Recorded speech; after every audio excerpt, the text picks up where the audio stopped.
திருப்பூர் மாவட்டத்தில் சுத்திகரிப்பு நிலையங்களில் 1,00,000 டன் திடக்கழிவு உப்புகள் தேக்கம் அடைந்துள்ளதாக சாய ஆலைகள் உரிமையாளர் சங்கத்தினர் தெரிவித்துள்ளனர்.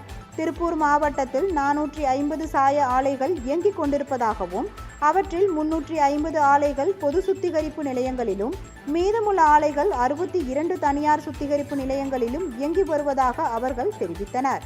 இந்த சுத்திகரிப்பு நிலையங்கள் மூலம் நாள் ஒன்றிற்கு 10 கோடி லிட்டர் தண்ணீர் மறுசுழற்சி செய்து பயன்படுத்தப்பட்டு வருவதாகவும், அதில் வரும் அடர் கழிவுகளான பயோ கழிவுகள், கெமிக்கல் கழிவுகளை மாசு கட்டுப்பாட்டு வாரிய அனுமதியுடன் சிமெண்ட் ஆலைகளுக்கு அனுப்பி வருவதாகவும் அவர்கள் குறிப்பிட்டனர்.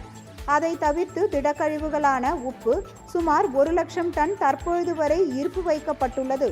புதிய தொழில்நுட்பம் மூலம் அதனை மறுசுழற்சி செய்ய மத்திய மாநில அரசுகள் மானிய உதவி செய்ய வேண்டும் என சாய ஆலைகள் உரிமையாளர்கள் சங்கத்தினர் வேண்டுகோள் விடுத்துள்ளனர்.